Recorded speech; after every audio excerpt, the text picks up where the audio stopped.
Hi, Kendall.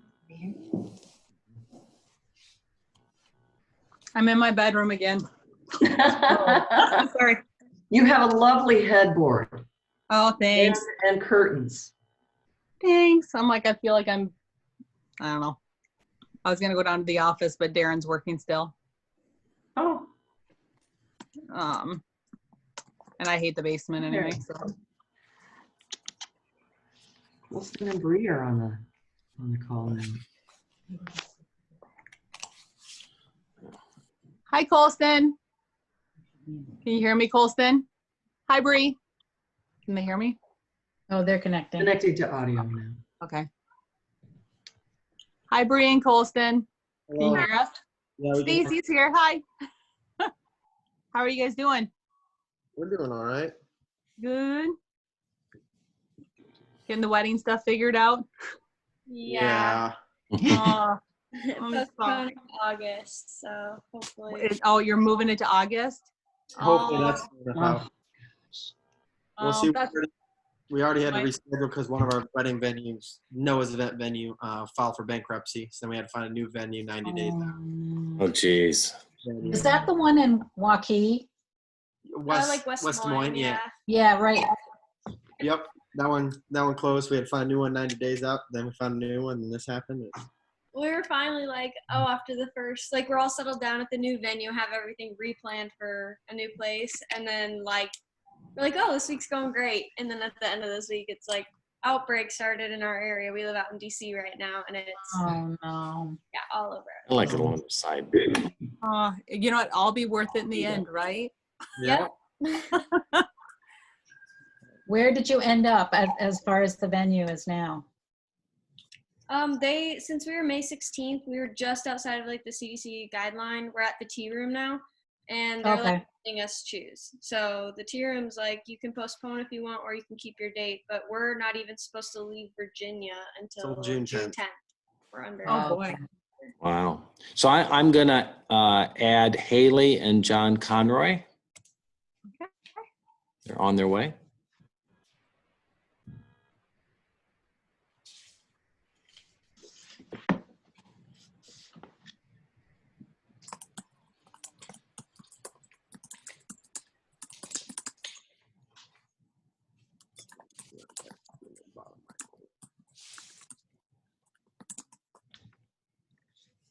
Hopefully we'll have this technology all figured out. I think we're doing pretty good. Yeah.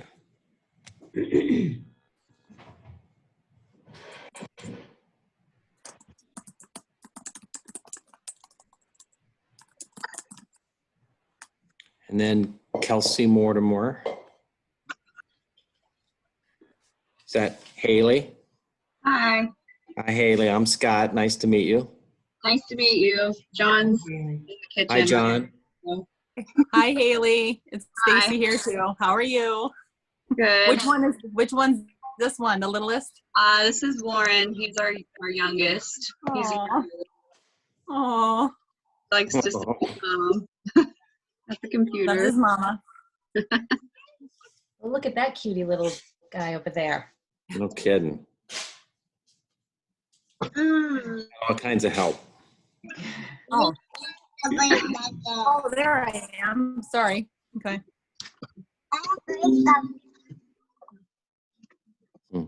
Wait, I know it's about 6 o'clock. We're going to wait just a few minutes. We got a few more coming, but we want to just make sure they're able to get in connected.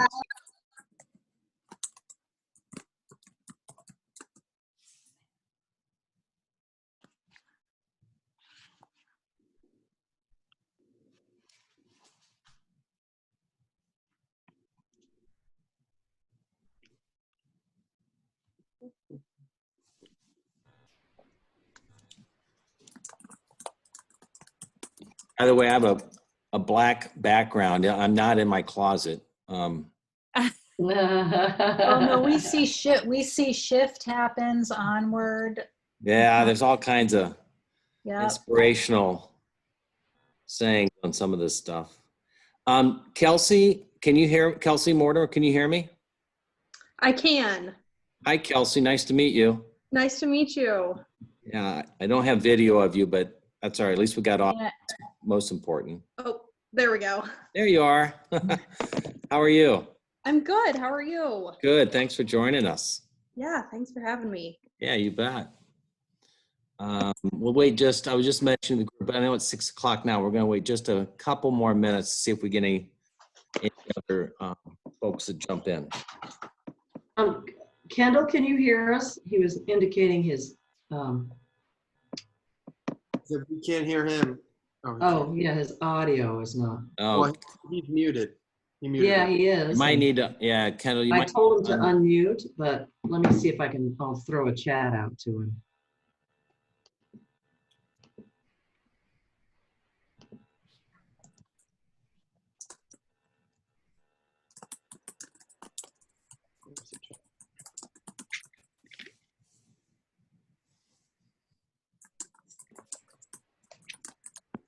Wonderful weather we're having, huh?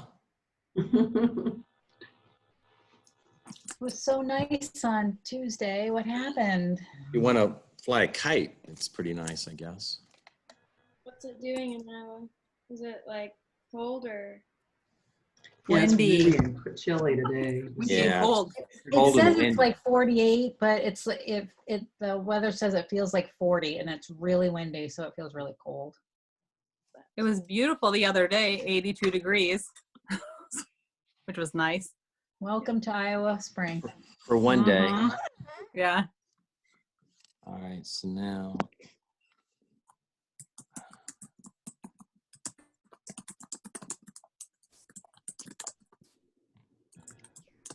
We're readmitting Kendall into the group.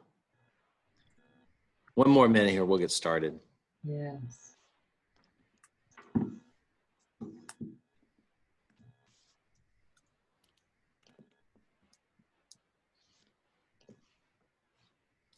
Kendall, are you with us? Oh, hold on, connecting. Can you guys hear me now?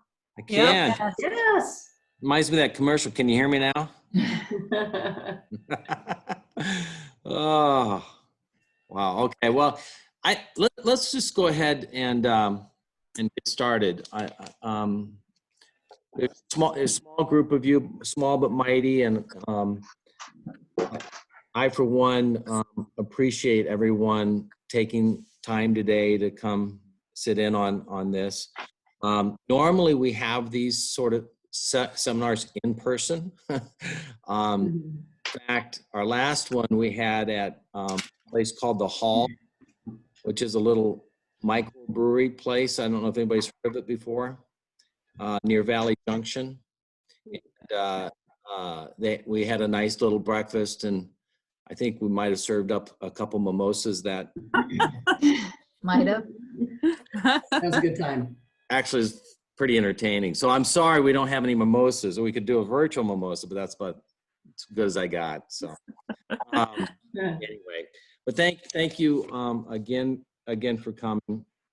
I actually applaud the fact that you guys are here and sitting in on this. I can't tell you the number of times, Paul will attest to this, where we get clients out with us who are now all of a sudden wake up one morning, they say, I want to buy a house, and they really haven't done any research. They haven't done any education, and hopefully they're kind of starting from scratch. So you're going to be way ahead of the game, and probably most importantly, you guys are going to be making an informed decision. And that's, to me, when you're thinking about making one of the biggest investments of your life, right? You want to make an informed decision. So we hope that today's process will be helpful to you. And look, we're going to go through a lot of stuff. Some of it will be very simple and very straightforward. Other stuff might be a little bit more complicated. We're not trying to overwhelm anyone, but trying to get some of the information in front of you. But this will be a very fluid conversation. I can see all your wonderful faces here. Have questions, you can either pop it up on a chat or just interject and ask the questions, because this webinar is really for you, not for us. So so with that, let's do some quick introductions. So Dawn, raise your hand. Can everybody see Dawn? Hi. Vanderbilt. We have a number of sales agents on our team.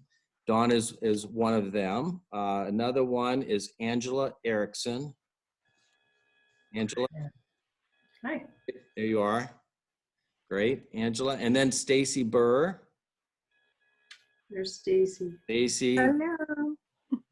where are you at, Stacy? You can't see me? No, I can see you. No, I mean, like, where are you at? Oh, in my bedroom. In her bed. My office, my home office. I don't have a fancy background. Sorry, guys. This is Look, her COVID-19 office. That's This right. is my office now. I want you to be comfortable. I well, when I lay down and I'm like on my pillow, you might be a little concerned. Yeah, right. You fall asleep. We'll wake you Yes. up. Don't worry about that. Yeah. And then for the other folks, would you guys mind just do a quick hello and introduce yourself? And you know, one thing I thought would be helpful is if you could tell us what you hope to get out of this. If there's one thing, and I don't mean to stump you, so if you can't think of anything, just pass. But if there's, what do you hope when you're done with this? What do you hope to have learned, or what's something important to you as why you're here today? And again, I'm not trying to put you on the spot, but if but if you would just share with us that thought, that would be awesome. Haley, we start with you.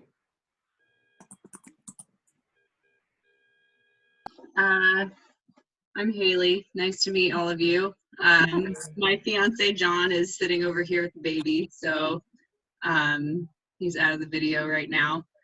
We hope to kind of figure out the process of buying a home in order to figure out what to anticipate as the next step. We don't really know a whole lot about it, so really anything Yeah. would be great for us. Yeah. And I'm assuming everyone on the call is not a homeowner. Is there any homeowners?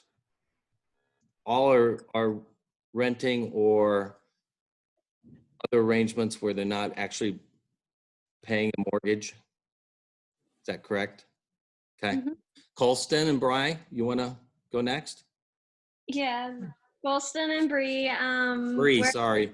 No problem. We're renting out just outside of DC right now and hoping to move back to Iowa, where I'm originally from, sometime this summer. So as soon as Nice. possible. Because I have to be back by next year because I just got accepted into the master's program of education in Iowa State. You Sorry. did. Congratulations. Congratulations. Congratulations. That's awesome. So now we have to be back. There's a time frame. Yeah.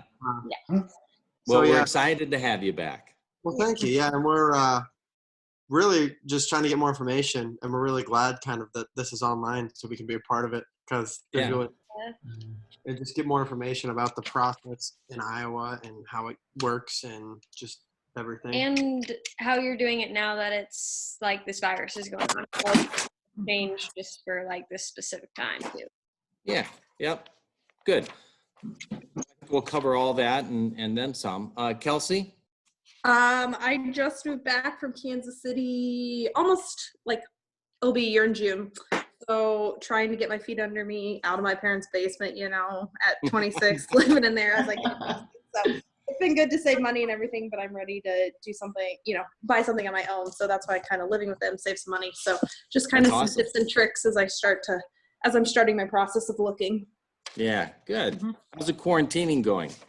Well, we're all still, no fights have happened. We're all still in one piece. So, you know, surviving and thriving, as I call it. That's That's right. good. It's That's all you good. can do. It's all you can do. Well, good. Well, all right. Well, let's go ahead and kind of jump into it then. Hey, Scott, do you want to introduce our fearless lender? And I'm so sorry, Kendall. I skipped right over you, but an important extension and partner of our team is Kendall Roberts from Atlanta Mortgage. He's a loan officer with that business, and we're very fortunate to have him part of the team.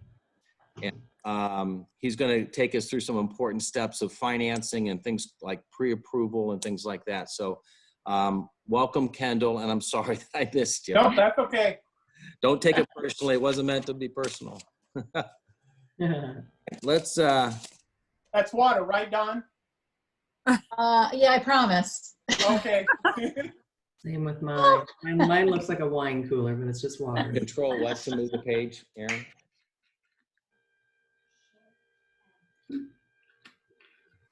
Okay. There you There's pictures of the team. There's Angela, Stacy, Dawn, and myself. Should have just gone with the slides. The top left, so she happens to have the same last name as I do. That's weird, but all right, no, that's my wife, lovely wife. She actually started this business over 10 years ago. Just started out as a single agent and grew it into the team that it is today. So I'm super duper proud of her. She's done a great job. And she's sitting in the room right next to me, so I have to be saying those things. And there's Kendall there. And then Kelsey is our full-time, this is important. Kelsey's our full-time admin or assistant, and she's like our left arm. Mm-hmm. Sometimes our right leg and left leg. But Yeah. she does a lot of things behind the scene for us. And if and when you're ready to go through a buying process with her, she'll be an integral part of the team, and good to have. Grow to know and love her, that's for sure. Really good resource. So today, this is just a high level look at the agenda of things we hope to cover, like when is a good time to buy, what you need to know, really looking at not only the buying timeline, but also kind of the overall process. Be talking about things like a down payment. What does it mean and how much might I need? Should I be saving? Do I have enough money or not? What costs will I have?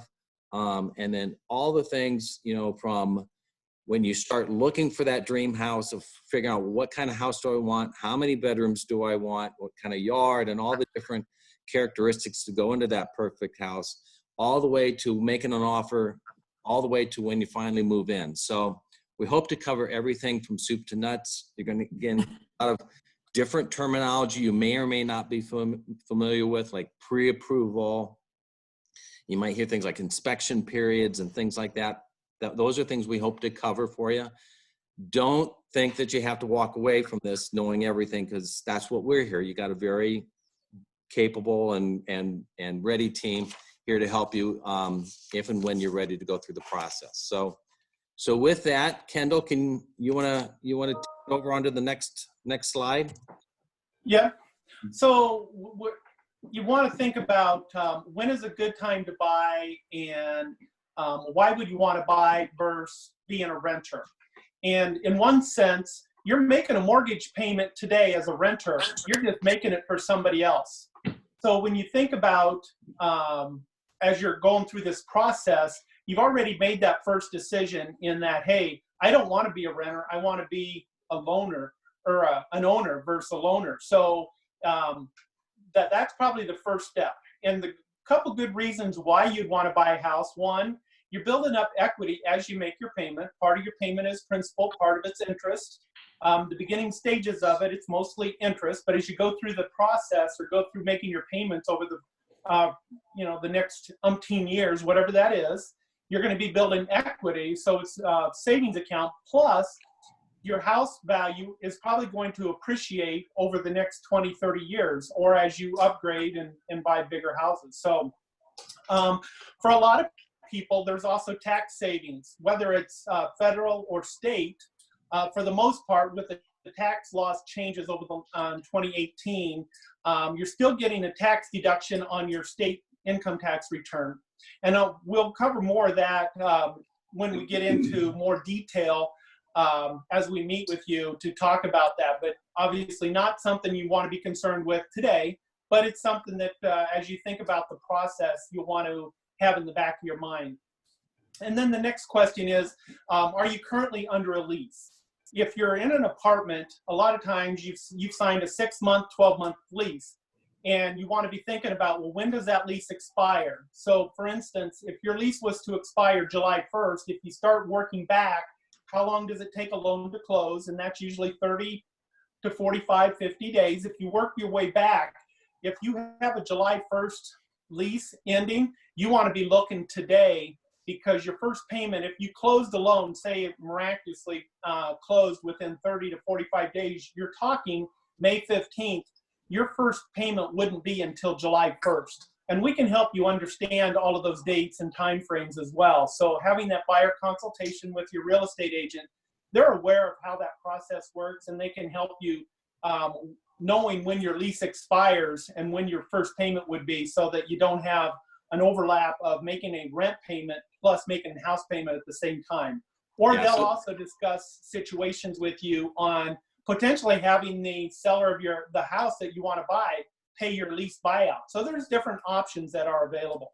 Yeah, you made a really good point, Kendall, and it was one I was going to make. And we've had this often where you get renters who are anxious to buy their first house and like, well, gee, I can't do anything because I have 2 or 3 more months left on my lease. Well, we've seen them time and time again where you have sellers who are interested, obviously, in getting their property sold, who would be willing, or at least be open to talking about how to buy you out of that lease.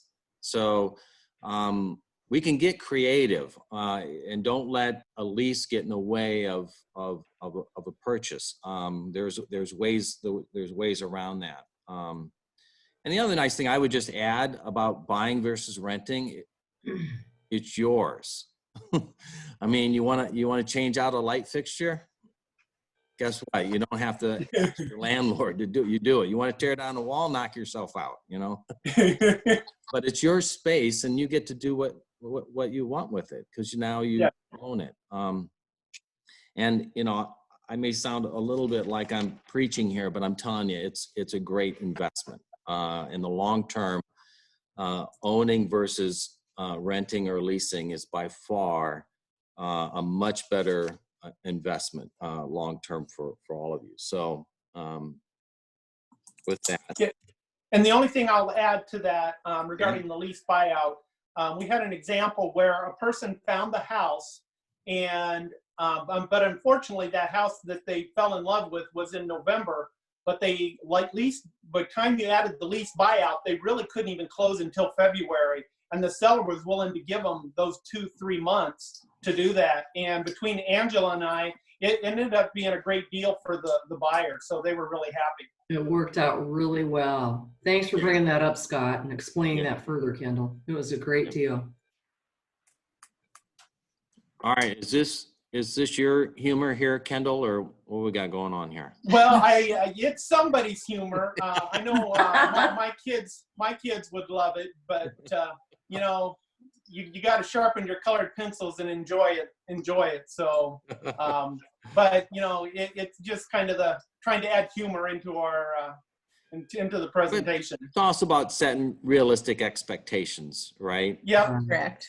Yeah. So you talk to your friends, and I know I have some young kids that are in that 20-year-old range, and they hear their friend talk, or one of their best friends, hey, I just bought a $300,000 house. Dad, I want to go look at a 300. I'm like, don't compare yourself to somebody else. Everybody has their own financial situation. They all make different amounts of money, and unfortunately, what you think your friend make, it's probably less than what you think, or it's more than what you think. But it doesn't matter unless they're going to pay your bills, which probably not going to happen. So your situation is yours, and don't get mesmerized by somebody else's.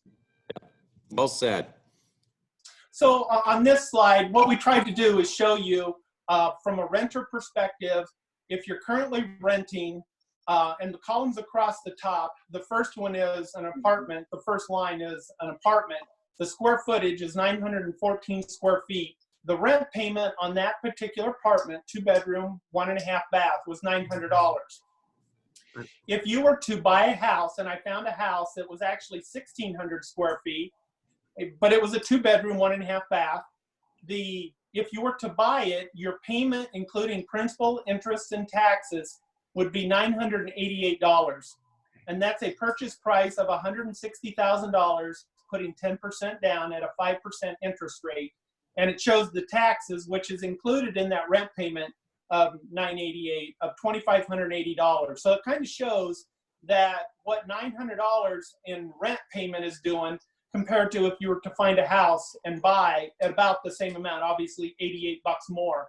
But just kind of showing a comparison of how that works. So another way, said same way, only a little bit different, is you're paying $88 more a month And you're actually, that whole payment is you're investing back in yourself as opposed to paying someone else. And you're getting so much more house too, it You looks get, like. and you're getting a lot more house. Yep. So, Right. there So really I- is a misperception about renting and mortgage payments and especially the favorable interest rates that we have these days. I mean, you can that money can go a long way and you can get a lot of house for the money. Right. These kinds of interest rates. Yep. And the next line down is a 3-bedroom townhome, square footage renting wise, 1,100 square feet. The rent payment on it was $1,225. You could get a similar townhome purchased for just under $200,000. And this was last summer. The payment on it, including principal, interest, and taxes, so all in, you're looking at about a little over $1,200. So that's really a good apples to apples comparison from a rent payment to loan payment perspective. Again, the 10% down and a 5% interest rate. So interest rates are less than that now. So just to show you some other examples, what a payment of $754 would buy you, about $125,000. And a $1,281 payment would buy you $210,000. So when we do, when the realtors have your buyer consultation, obviously, and we'll go through this time frame, but we want to have you pre-approved so that you know exactly, how much you can afford, but what you want to afford. Sometimes one person, based on my ratios, they don't want to pay that much, or they feel like, oh, we can stretch it. We're used to paying X amount for rent, so that's what we're good at paying. So, and we'll talk to you about that, because at the end of the day, you'll be the one making the payment, not your realtor, not your lender, but you will be. So you got to be comfortable with it, and we want to make sure that you feel good with it. Yeah. So let's stop there a minute. Is that making sense so far? Okay. Any questions for Kendall on any of that? You guys were talking about rates. What are current rates? So a lot of times you'll see the news media that they love talking about the record low interest rates. And unfortunately, it's true in one regard, but to get those super low interest rates, you have to have a 25% down and have a great credit score. So on average, you're probably looking 3% to 4.25% based on a credit score. Is going to be a lower credit score is going to be a higher rate, and a great credit score is going to be the lower rate. And there's some good programs out there that you can get money, and I don't want to get into too much detail, but those are some of the things that we definitely want to talk to you about as well. And then that way you have an idea of what interest rate that you would qualify for. Okay. And comparatively speaking, I'm going to be dating myself here, but back in the day, I was thrilled when I got a 12 or 13 or 14%. Oh, boy. Yeah. If you can remember those days. You are dating yourself, Scott. I know. Whatever. All right, moving along. Okay. Angela. Yes. This slide is really, really important. It's the home buying timeline. And hopefully, we'll just go through the whole thing. Right on the left-hand side, there is the pre-approval from the lender, Kendall, and he'll tell you how much you can afford. And we already talked about some credit scores. In the middle 70s is best. It was great, or an 800. But what's Atlanta able to go down to now? So we can still do 640. Okay. A lot of our investors raised their credit scores. We used to go down to 580, but they've raised them up to 640 now. Yeah. With the yeah. virus. Did the virus help? Oh yeah, it that just spooked the investor market right now. So we think it'll come back, but we can still do down to 640. Okay, moving farther into the timeline is the buyer consultation, and we all kind of do them differently. When I do them, I'm usually in the office, but now we're going to down later in the seminar, we'll talk more about the virtual buyer consults. But usually we're in that office, we get on the big screen TV, we look up homes, and hopefully by then you're pre-approved, and we're going shopping for your house. And, you know, we're talking about your wants and needs, you know, how many bedrooms, how many bathrooms, what square footage do you want? You know, what type of home, you know, a ranch, a 2-story, 1.5 story, how big is your yard? What I might think is big, you guys think is way too small because you got 2 dogs or something. So, and it's so important to do a buyer consultation, because, you know, I went with some clients one time and we'd already done a consultation, and my buyers turned around to me and she's like, girlfriend's got to have a dishwasher. We didn't even talk about, you know, and that's really something important. And at least for that person. And so we're shopping for homes, and many times Scott was talking about Kelsey, our assistant, you'll grow to know and love her, because what she'll do too, say for instance, we've got a whole list of showings that we're going to go see. You know, we'll get it all of them printed off with the disclosures, what you see right in the middle there. And there's, you'll get experience with tons of disclosures. But the main ones are seller's disclosure, which is sort of like the health of a house. You know, what has the seller repaired over time? And then the lead-based paint is, you know, if the house was built before 1978, most of them probably have lead-based paint in them. And usually it's just, you know, many times sellers don't know whether they have lead-based paint. And it's just marking off that they don't know it. And you're just initialing that. And, you know, it's really not, you know, too worrisome unless you start gnawing on the windowsills. So, and I think we're good with that. And then, you know, and there's, you know, certainly, this is just a real high level look at this. You know, say for instance, we find our house, you want to make an offer. And we do that electronically, in person, late at night, you know, whenever, Saturdays, Sundays. And part of that is we'll talk about the inspection time. You know, if our offer is accepted, you know, within 10 days we get an inspection. And usually it's best if it's somebody that's certified. You can have Uncle Joe do it. That's up to you. We don't recommend that. You do not want Uncle Joe to do it. No, because I've had Uncle Joe do them before. He was great, but he missed a bunch of stuff, and that always comes up to bite you. But we'll help you with the providing list of inspectors to use. And then we always with a buyer, I have them ask for a home warranty. And what a home warranty is we ask that the seller pay for it. And it's great because it'll cover things like your appliances. You know, I had some clients that it was actually my listing, and it covers the seller when they're listed with us. And their hot water heater went out the day before Thanksgiving, and 24 people were showing up the next day. And the realty company replaced it that day, or the home warranty company replaced it that day. It was awesome. So, and then it's like an insurance policy. Yeah. If something were gone wrong in the first year, after you bought the house, this warranty would cover a lot of those problems that you wouldn't anticipate coming up. But right. So it's a little bit of an insurance blanket for you. And you can even renew it too after the end of the year. Mm-hmm. So also, and then we'll determine, you know, when you want to close and move into your house. And included items, you know, like the appliances, and we'll talk more about that here in some of the slides coming up. The inspection period is also when you negotiate some counteroffers too. Like, you know, and sometimes if things come up, you know, we can do, you know, in lieu of all the inspection item issues, we'll give you some more closing costs. We'll talk about that. Yeah, and oftentimes, so what we experience when you make an offer, it's not likely the first time you make an offer it's going to get accepted, right, from the seller.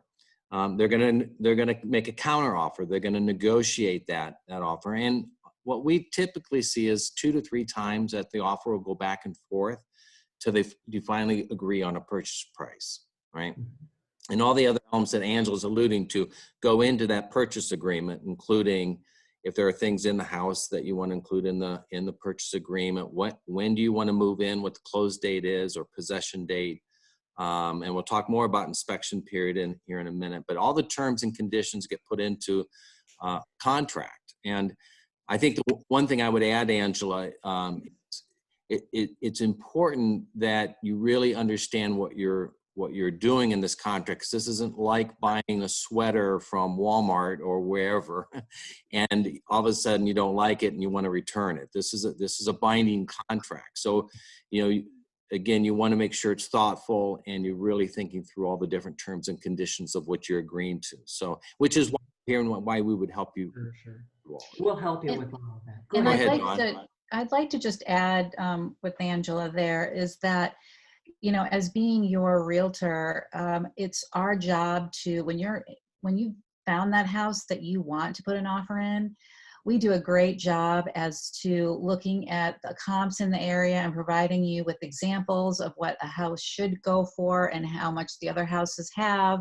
So you have all the stuff so you can make an educated decision on what you want to counter on or make an offer on the house. So when the back and forth of the negotiation happens, you feel good about it.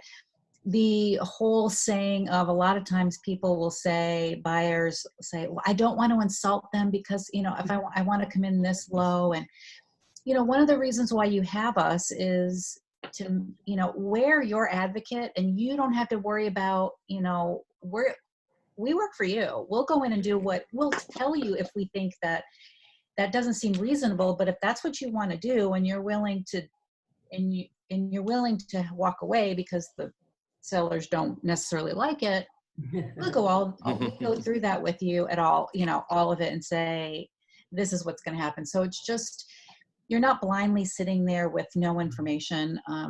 Right. We've given everything to you. Really good point. Back up a little bit too, like in that buyer consultation, when you've got those homes up on the big screen, and if you're doing a virtual one, it'll be on a littler screen. We'll do some of those buyer comps then and there too, before we even see some of those homes. So thanks, Don, for bringing that up. Yeah, good add, Don. Thank you. Speaking of Don, you want to talk about? Yeah. So, in addition to what I just said there, once you found the property, we will write out the purchase agreement. And here's some of the things that we negotiate. Obviously, as I said, was the price. Move-in date. Move-in date and closing date can be one and the same or can be separate. We also have the home warranty, like Angela talked about. If the sellers already don't have a home warranty provided on their listing, it's customary that we usually, especially our team, we definitely recommend that we ask that in our purchase agreement. It's just additional coverage for you guys. And when it says additional property, and you heard Scott and Angela talk about this already, there are things in the house that people are willing to negotiate. Or if, say, you're walking through a house and you see, I really love that kitchen table. Or I have a funny story, actually. I had a couple who they loved this custom shower curtain that was in the shower. They wanted that really bad. And they're like, as part of our offer, can you ask them to put that in? Which ended up being no problem.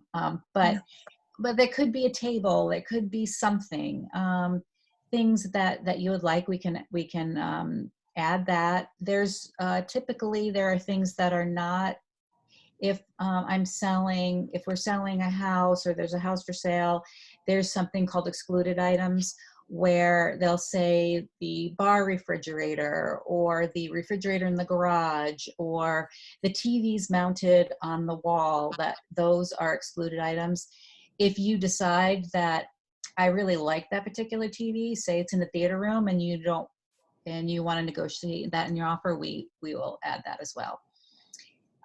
Inspection period. Once an offer is accepted, you have, and that's signed off, you have 7 to 10 days from that time on to get an inspection and see what's going on with the house. There are only typically there are two ways you can get out of the contract. As we were talking earlier, this isn't a light purchase where like we bought a sweater from Walmart and now we can take it back. When you sign those documents, you're telling them that you're ready and willing to go through with this offer. But if there are things that come up in an inspection that you're not comfortable with and the sellers don't fix and you guys can't come to an agreement, you are able to walk away without losing your earnest money from that purchase agreement. Or when the appraisal happens and the house may be that, they were asking too much money for the house, but you really wanted it. And the lender says, you don't have it. This is what we think the appraisal said the house is worth this much. And you can't get that to work out, or you can't finish your financing, then you're able to walk away from that agreement. Yeah, well said. So yeah, there's the inspection period, and there might be items that come up that you need to have repaired, and those are negotiated items. Sometimes the sellers are willing to repair those and make remedies. In some cases they're not, and then the decision you have to make whether or not you're willing to absorb some of that cost. And then the other case in which, as you just pointed to, Dawn, that you can get out of it is during an appraisal. So your house will get appraised, and if it doesn't appraise for the purchase value, then you can get out, because you're not going to be able to get the lending unless you come up with cash to make up the difference. And not to get into the weeds, but those are just a couple examples of how you could ultimately get out of a purchase agreement in the event that that you want to, or these things don't add up. The inspection period, your inspection doesn't work, or it doesn't appraise to the purchase price. So, and we'll help you through all that. We'll help you through all that. All right, let's keep moving. It's my turn. Okay. I'm going to talk a little bit about the inspection, the home inspection. I know, Scott and Angela and Don have all kind of touched on it, but I'm going to go into a little bit more in depth for you. One of the most important things in buying a house is the inspection, as they had alluded to as well. I mean, it's protecting you and your purchase, the biggest purchase you're going to be making up to this point. We want to make sure that we get you into a home that is safe and hopefully won't cause any problems. And if so, we will get those taken care of during the inspection process through what's called an inspection addendum. Do you want to go to the next slide, Scott? There we go. Inspection period. So basically, as Don had alluded to earlier, it is from 7 to 10 days. That can be business days or just straight days. Basically, during that time, what we do is Kelsey, who we've talked a lot about so far, she'll send you an email after offer has been accepted, and she's going to state in there two major things. One is going to be the earnest money, which we will touch on, as well as the inspection. She'll send you 3 people that we have as recommended inspectors. These are all certified and licensed inspectors, and they have done a phenomenal job for us. So we give you the option of choosing from one of those 3. But if you choose Uncle Joe, as Angela had said, you know what the repercussions may be. So when it comes down to the inspection period, we want you to call and get that scheduled as soon as possible. So then that way we have some time to address some of those items. After you get the 3 inspectors, you may want to ask us which one. We usually just say start at the top and work your way down, but do your research too and see if there's one that makes more sense to you. I think that they're all excellent. Again, the inspection is done to protect you and to look at items for only the safety and health of the home. So, for instance, one of the first homes that I worked on was an older Waterbury home, and it needed a lot of work. So once the inspection was done, I was amazed. It was like 96 pages long, but what it comes down to is they summarize it at the end with the things that are most major for the safety and health of the home. You don't want to look at items that are cosmetic or anything like paint, unless it's like something maybe peeling outside of the home, but still that's nothing major that you want to take care of from the inspection standpoint. So what we'll do is we'll go through those items and touch on everything that's important to you. You're going to be looking at things like GFCI outlets, if there's foundation issues, or just anything Roof. like plumbing, the roof, yes, any of that stuff. When it comes down, they're going to even look at the furnace and the AC. Those things that will be covered in the warranty anyway, they still want to make sure it's working when you move into it. So those are the items they're going to be looking at. Once we go through that and they have the summary of the defective items, what we'll do is we'll take those or the ones that you choose and move over to an inspection addendum. This is where we go back and we negotiate again. We're going to send a list of everything you want fixed. But remember, you can't ask for outlet covers for everything in the house, but then ask for a new roof. They're going to probably choose the outlet covers if they had a choice. So you want to focus on the major things. So this is only just to protect you at this point. You probably want to know what the cost of the inspection is. This is one of the items that you will be responsible for paying for. The reason why buyers are responsible for paying for it is because you hired them and they're working for you. So then that way they're going to give you the information and they're not going to give you a biased opinion as if they were working for the seller. So you're going to want to look at a cost from around on the bottom side about $300. But if you want to add on other items like radon testing or sewer testing, that's going to increase it. I think the most you'll probably do, unless, I mean, if you're just doing sewer, radon and inspection, it may be around 500. So those are just some costs to keep in mind, but it'll pay off tenfold in the end. So from an example, I have two different examples as far as inspections go. One of them is recently I just sold a home. It's older, but I had just sold the year before through an FHA loan. So it had already gone through the whole inspection process. So we had one item, which was a defective deck board that they had to fix, which I would have thought there would have been a whole lot more. But since it was just done, there was really hardly anything that needed to be fixed at that point. But I've also had some where there was one where the roof had issues and the sellers didn't know it. And then what we ended up doing was paying out a contractor to come fix it afterwards. So there's ways we can work things out. And again, the sellers could have just told us no on the roof, but they chose not to.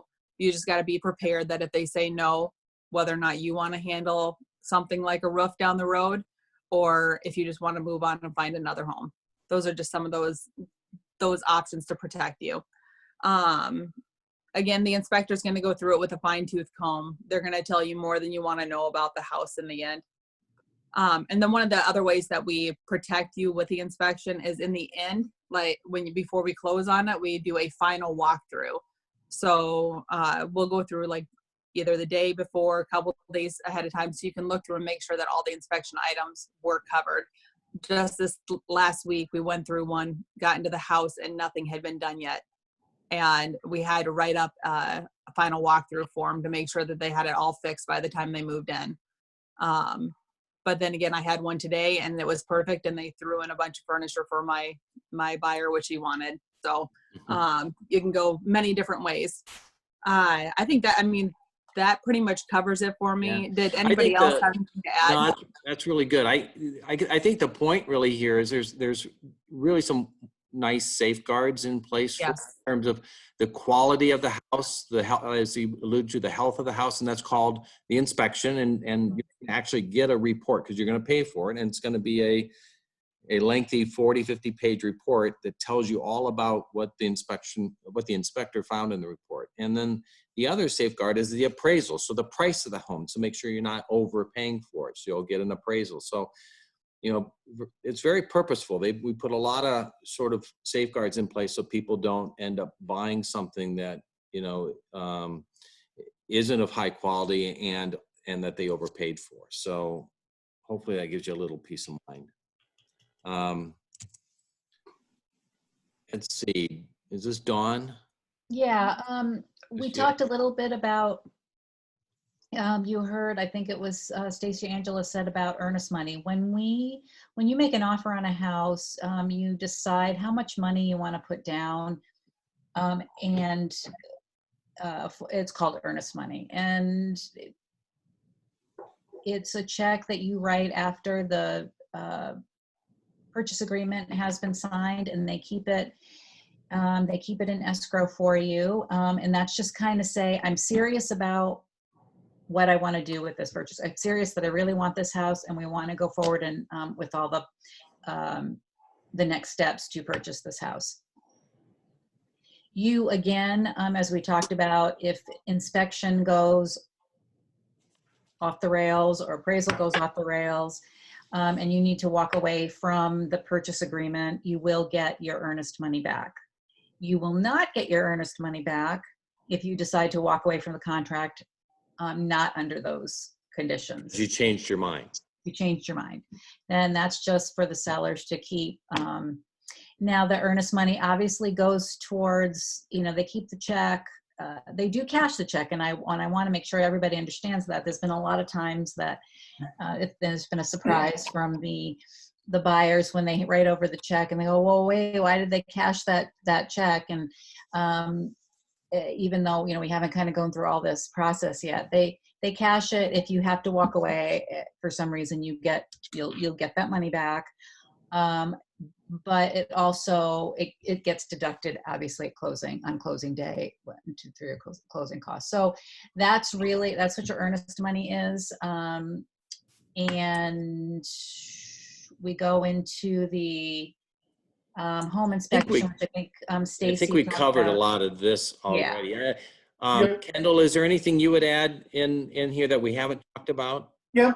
The only thing I would add is, and I don't expect you to remember this, but when we start the loan process, obviously we've already got you pre-approved, but at this point we're trying to gather all those final documents of your tax returns, your bank statements, W-2s, and pay stubs. So that way we can really start rocking and rolling, getting your loan going. And a lot of it is happening congruently with the home inspection, the appraisal, so that it isn't a one thing ends, another thing begins. A lot of it is all happening simultaneously. So the whole idea is to just get it all moving once so we can get it closed in that 30 to 45 day time frame. Perfect. All right, let's stop there a minute. Questions?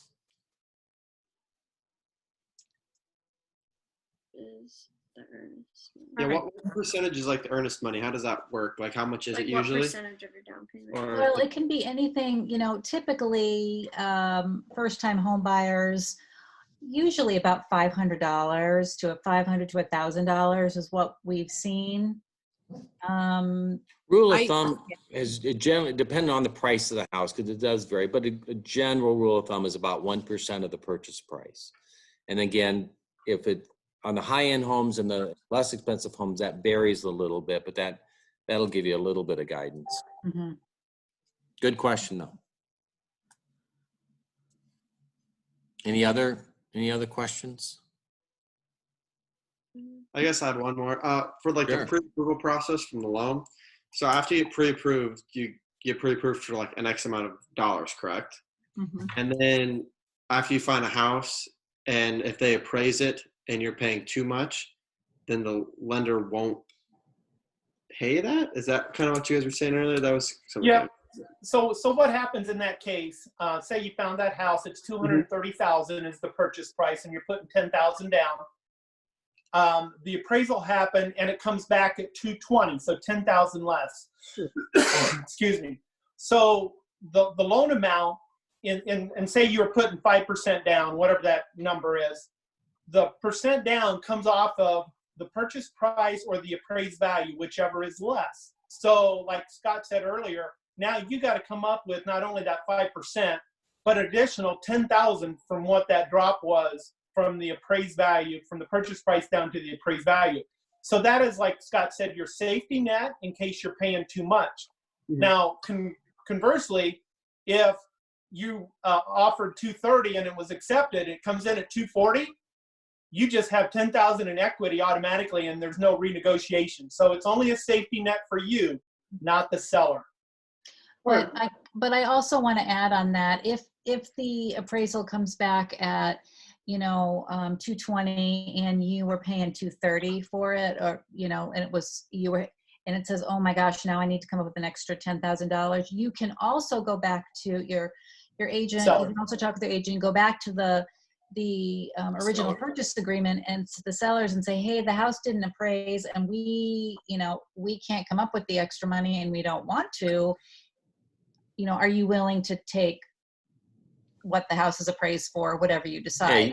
you can always go back to the seller and say, well, it didn't appraise for 230, it appraised for 220. I don't have 10,000 laying around. We're gonna unfortunately have to walk away from the deal unless you're willing to go down to 220. Mm-hmm. And a lot of times they do that too. So there's still negotiating that can happen in that. Doesn't mean that you just immediately have to walk away. Gotcha. Did that answer your question, Cole? Yeah. I was just curious about that because I wasn't matching up, so I want to know. Yeah. No, that's a great question. Yeah. Good. Okay. All right. Do's and don'ts. We're almost wrapped up here. Yes, the do's and don'ts. These are very important. Let's go through all of them and we'll probably have some examples here too. Know your budget and obviously get pre-approved. We've talked about that. Don't look at more than you can afford. And that's what's so important about getting a pre-approval. I've had people that, oh, okay, let's go look at a $200,000 house when they ended up only being able to afford a $175,000 house. And I don't want to do something like that to you because hopefully you wouldn't have fallen in love with that $200,000 house. And that would not be good. So, but you can't afford it. Be honest with us and, tell us. I had a client that hadn't gotten a divorce yet from his wife that he was estranged from for 30 years. And we need to know that. That's very, very important, when you buy a house. And just be, upfront. We're on your team. We want to just make sure everything works smoothly for you. Any other examples you can think of, Dawn? Well, I just wanted to add, Angela, that on what your example was right there about the divorce, they might not, the understanding is in Iowa, both parties have to sign off on their house, even if both names aren't on the house. In Iowa, both parties do. So if you're not divorced and there wasn't a quick deed or whatever done already at the house, then you got to go back and you got to, do a whole bunch of paper, and it delays closing, and now you can't close in 45 days. It's, you're trying to trace back, where this estranged spouse is. It gets a little messy. So. Well, the next one too is, communicate with us, be prompt in your responses. Sometimes we'll need initials and we'll send those to you electronically many times, and you can sign those quick. That's always really nice. Well, and the reason for that is it's a lot of the documents are time sensitive. Yeah. So. They sure. Don't open any credit cards or lines of credit. I talked about this before where I had a vice president of Wells Fargo years ago who she thought she'd just do a 90-day same as cash and didn't realize that was like getting a credit card. And we were closing in 4 days and it was going to delay her closing, which was not going to be very good. And we were able to fix it. But even a Wells vice president, you'd think she would have known better. But so the point, I guess, and the point is, if you have a pre-approval and you say, whatever that amount is, what you don't want to do between the time that you're pre-approved to the time that you close on the house, you just don't want to go out and make major purchases, right? Or open up new credit cards or things like that might impact your credit rating to get financing, because it is before, because people didn't know. They didn't do it purposefully. They just that would affect my finance. So just be mindful that from the time that you get pre-approved to the time that you closed, pay your rent on time, pay your bills on time, and it should be good. Wait for the shopping spree for the new house until after close.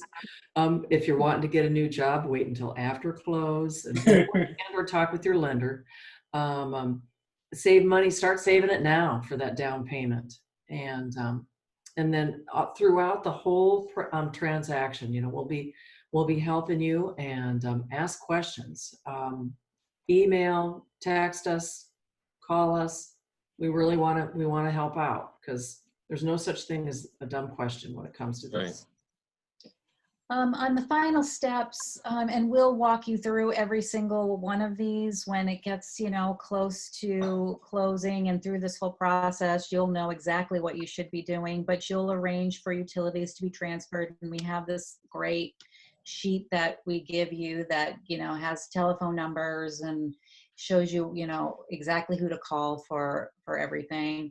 And then a couple days before, 1 to 2 days before you do the final walkthrough, which Stacy covered a little bit, and that would be just to make sure that everything was taken care of, the inspection stuff that you asked for, and that we've gotten receipts saying that things were done. And then when the people moved out, or that they made sure that they, didn't take something, or they've moved out and all of a sudden they left a whole bunch of trash there, or they left a whole bunch of stuff in the garage, that you didn't want, we make sure that stuff, we contact the seller's agent, say that stuff needs to be gone. It's not my my buyer's responsibility. They don't want that. So those are the things that we check on before you go and close on your loan and sit there and sign all the documents, and they transfer over the keys to you. Okay. Yay. And that's exactly how you feel at closing when they hand you the keys to your house. It's been a great process. That's a little squirrely, if you ask me. Uh-huh. And just to let you know too, and every transaction is different. It's just, this is very true. It's not a boring job. It's No. bad. Every buyer is different, and we really want to respect, what your wishes and your wants and your needs are. And that's really well said. I mean, setting it up early is so important, and doing some homework before you get started is really important, and figuring out what we're really trying to solve for, and what is it you really want in your house, and where, and how much, and what's the timing around it. I mean, there's a lot of work that we can do up front that would really streamline the process and make it a much more enjoyable and effective one for all of you. Okay, I'm going to go ahead and go. One of the big questions I'm sure all of you have right now is how are we doing things while in the coronavirus, COVID, while this is all taking place right now. And just to let you know, as a team, we have thought very strategically about safeguarding any sellers as well as our buyers, and making sure that you guys are all protected as we go through this process. One way is we do a virtual consult. So if you haven't talked to anybody yet, you will be, and then we'll just walk you through the process again, answer questions for you as well, walk you through the buying process and documents to sign ahead of time. One thing that we like to have you sign, if at all possible, is something just saying that you're working with us, and then that way we can get out and we can go into the homes for you and do a virtual showing for you, or we can go in there with you as well. Some of the things that are different is if it's vacant or occupied. So you're not going to want to bring your whole family and parents if we're going to do a showing. Just let's make sure it's the owners that are going to be there if we're going to go in on a showing. We'll make sure and provide you with gloves and booties. But we also have to be cognizant if the seller doesn't want us to come in, that I can go in with my mask and I can do a FaceTime virtual showing for you, and then just walk you around and answer questions for you, and try and give you that feel as though you were there too. And look, everyone's different on this. Yeah. And how they feel about something. We've been showing homes. So we get asked this question a lot: is what's the market like, and can you still really get out and see homes today or not? And their answer is everybody's a little bit different about how they feel. Some want to just do everything virtually, and they're comfortable going and looking at personally at homes. And again, to your point, we do provide some safety equipment and masks and gloves and things like that. Like you want those, but if you don't, I think you're talking about this virtual program, right, Stacy? Yep. So, pretty much you can from start to finish, you can buy a home virtually. And that's one of the things that we're offering right now. It's just like being able to do the consult with you, setting you up on an automatic email, so you'll be notified of homes that you are in your criteria, and then you can favorite them and let us know so we can get them onto a showing, or we can get into a virtual showing for you. We can do the virtual tours. Also, we can do everything electronically as far as signing goes. So for our offers, we can send them to you through something called Dotloop, and it's easy peasy. You just go through, I mean, make sure you read it, but do your initials and signatures as you go along. Even earnest money to deliver it. Most brokerages will use something called trust funds, which you can submit just like a credit card. You can just submit it online, and it'll send automatically to the seller's agent. And then also, if not, you can mail it, and it'll go right to the seller's agent as well. Inspections as well. You can have the inspection done, and then they'll send the report to you electronically, and we can decipher what to put on there per the document that's sent to you electronically. Closing time, that's one thing that you do have to be there for, to actually do a wet signature.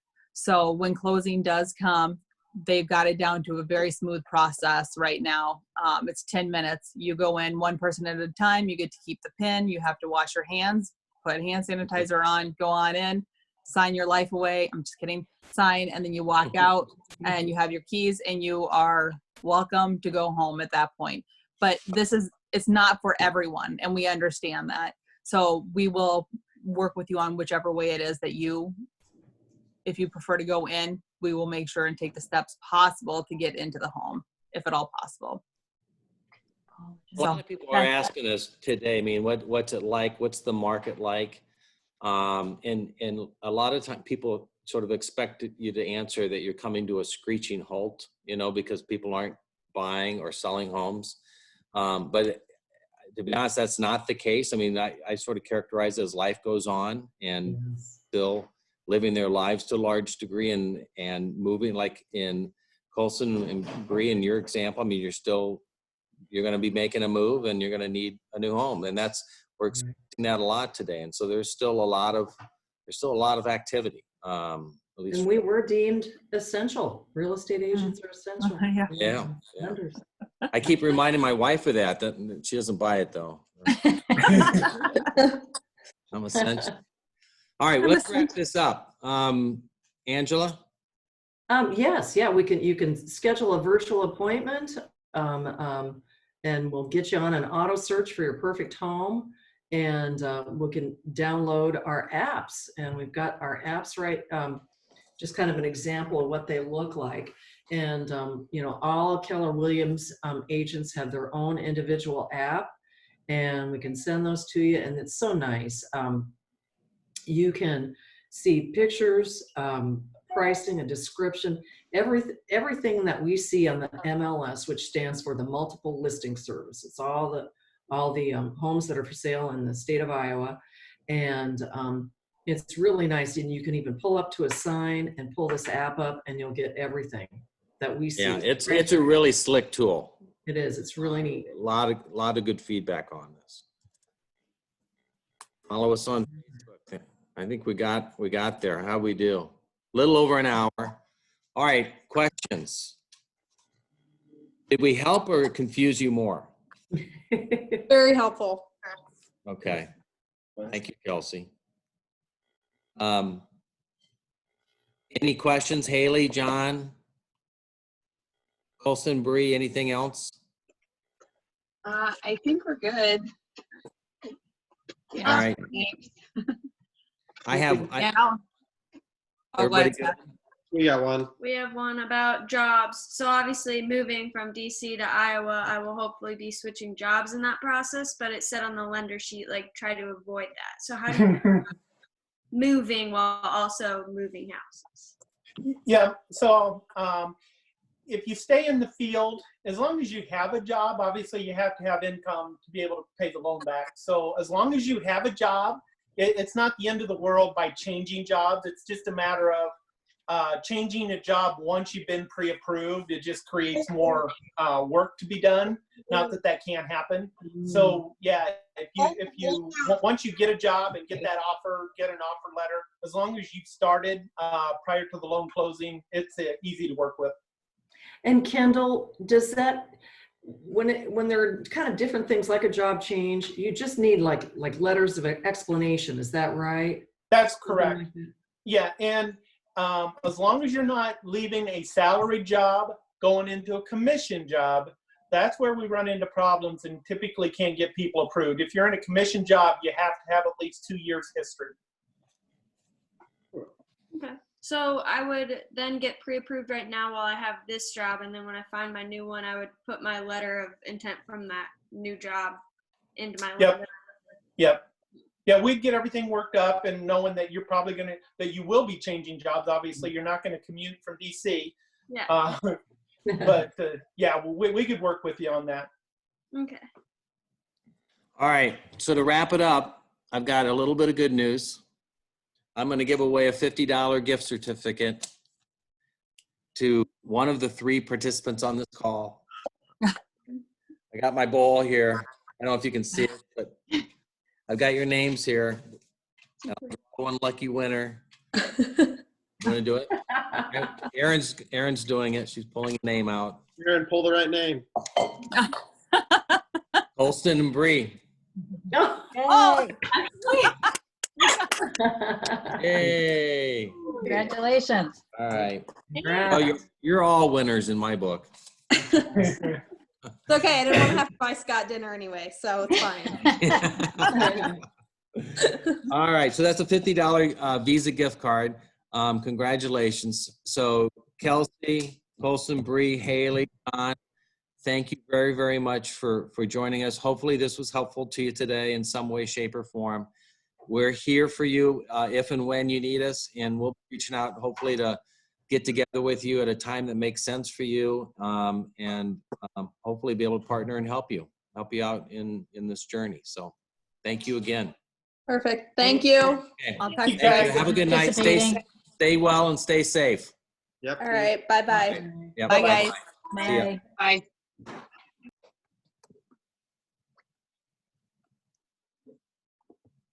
That was good, guys. Yeah, I think so. I think so Think so too. too. It's hard.